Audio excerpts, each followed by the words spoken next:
Sino naglagay nito? Yung ano po, yung medic dun sa mall.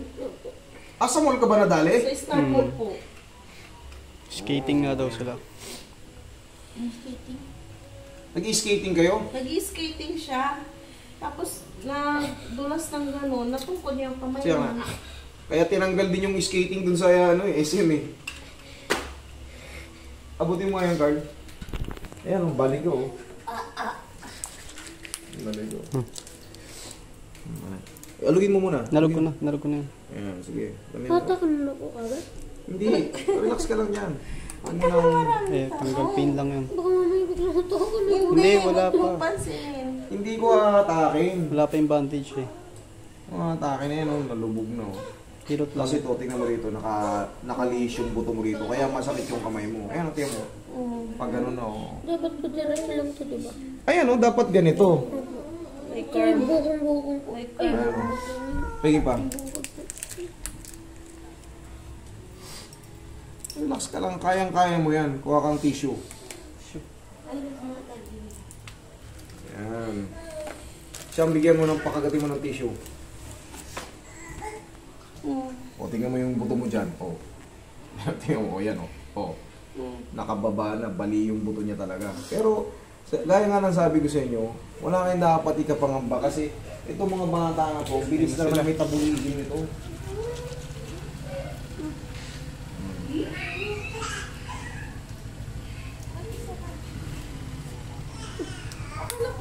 Okay na yan. Nagatin mo yung damit. Relax ka lang. Sabi nito. Hindi lang yan. Darna. Lahat na.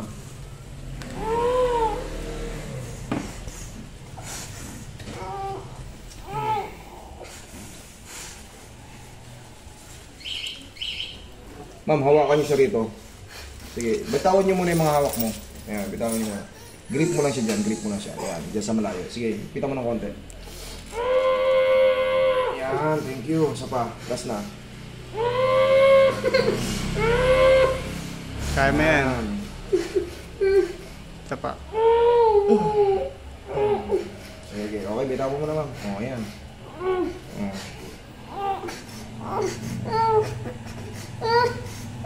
Nagatin mo yung pagdating. Agatin mo lang. Ang mahalaga ko. Last na, last na, last na. Sige, simulang. Last na.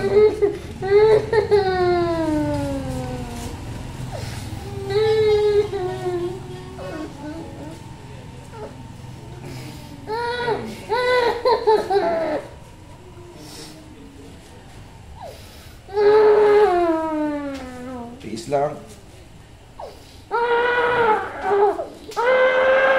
Okay, thank you. Tapos na. Ayun pa. Okay na.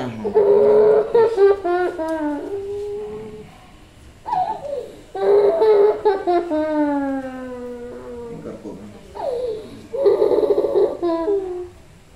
Yung bandage.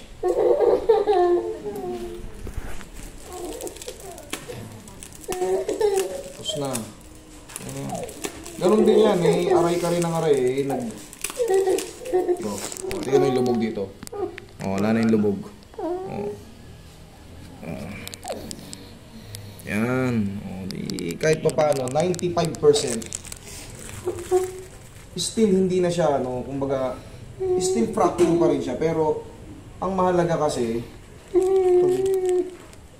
ano na siya, na-align siya. Pero yan, mabilis lang to gumaling to. Mabilis ka lang gumaling. Isa't kalahating buwan, nasa palaruan ka na naman. Okay. Don't eat that dirty. Sa palaruan ka na naman.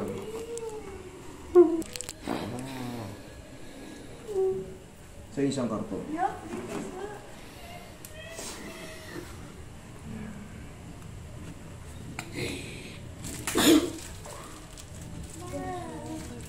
Yan, para pag natabig ka,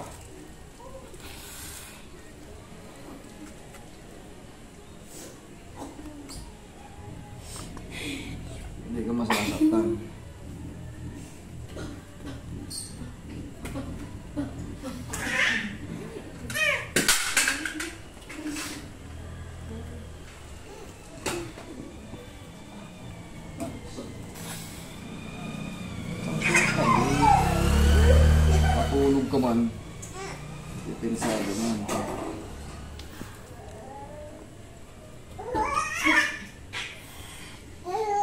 Ano, yung sakit.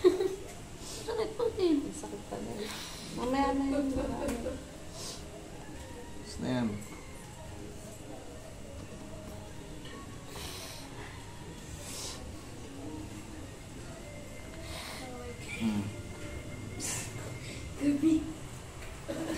Ang kapal.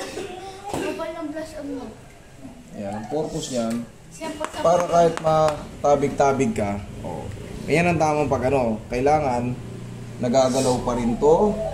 Kasi pag nakaganyan yung ano, may purpose to eh. Pag hindi mo nagagalaw yan, titigas din yan. Siyempre pag isa't kalahating buwan ka nagpagaling at hindi mo ginagalaw yan, kailangan yan. Yan, nga. Dalawin mo. Tignan mo. Yung daliri mo. Tignan mo. Buhay yan. Ibig sabihin, hindi na patid yung litid mo. Kasi, yan, sige, gano'n mo nga. Ang mahalaga buhay, kumbaga, kumagalaw. Galawin mo may gina. Sige nga, galaw mo. Hindi nga, sakit. Gano'n mo nga. Masakit pa talaga. Yan. Nag-grip niya kasi may pinak. Okay. Okay lang yan. Hindi, ang mahalaga, ibig sabihin, hindi na patid yung litid mo. Kasi pag napatid yung litid mo, patay yan automatic. Yan. Ano na yan, gano'n nga. Ayaw mo na yan. Kanina, di ba, sinasampang ka pa na. Tiis ka lang. Wala, nandyan na yan. Okay? Ang pinaka-the best na gagawin mo, magpahinga lang. Tapos, papalit. Pwede. Ganito. May exam kasi siya iniisip. Pumasok ka nakaganyan ka para pag nakita ng classmate mo, matabig ka man, iiwasan ka pag may bandage ka. Huwag ka lang papasok ng walang bandage. Pumasok ka na nakaganyan, gumanong ka nga. Hindi pa makano, upo ka. Kailangan maano yan, kailangan ma-adjust. Tata po ulit. Oo, kailangan natin to, kailangan maka-oblique ka. Kasi pag hindi ka naka-oblique, hindi po pwede. Gagaling ka hindi maka-oblique. Habang nandito, isang sakitan na lang. Ganon din yan eh.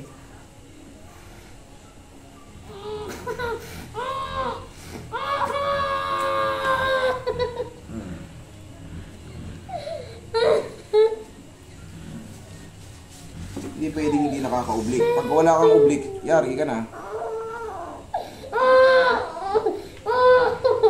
Thank you. Ayos. Pero nga, humingi ka ng pera. Okay. Nga. Okay. Ang mahalaga, may pain man, pero kailangan nakaganon. Hindi pwedeng hindi may ganon. Kasi pag hindi may ganon, gagaling yun na hindi maka-oblique. Oblique ang tawag doon. Pero, sabi ko nga sa inyo, may pain yan kasi basag yan. Pahinga lang muna, ma'am. Pa-check up nyo rin siya na nakaganyan na para mabigyan siya ng mga gamot na pain reliever para kahit pa paano. Siyempre, masakit talaga yan, basag yung buto. Kita nyo naman, kinapa nyo naman, talagang basag talaga yan. Ang mahalaga kasi dyan, kahit pa paano, basag man siya, maitulak man lang ng kahit pa paano. Umangat man, mawala man lang yung ano rito. Pwede po kami ulit bumalik sa inyo anytime para po mahilot ng mahilot. Yes, pwede po. Kung ano, ganito ang mangyayari dyan sa mga ganitong pagkakataon. Ang gagawin ko lang naman dyan, papalit-palitan ko na lang ng ano eh. Kung hindi kayo marunong eh. Yan na po yan. Pero kung gusto nyo pang ipabakal, mag-decide kayo. Pwede pa kayo pumunta ng orto. Kayo po ang masusunod dyan kasi... Pero ang take ko nga dyan, gagaling din yan. Isa't kalahating buwan, nasa ano na yan. Kahit nga isang buwan lang, nasa panangguan na yan. Ganun kabilis ang metabolism ng bata. Okay? Tiis-tiis lang. Okay ka na? Okay, sabi sa isang araw lang, okay ka na. Sige. Thank you.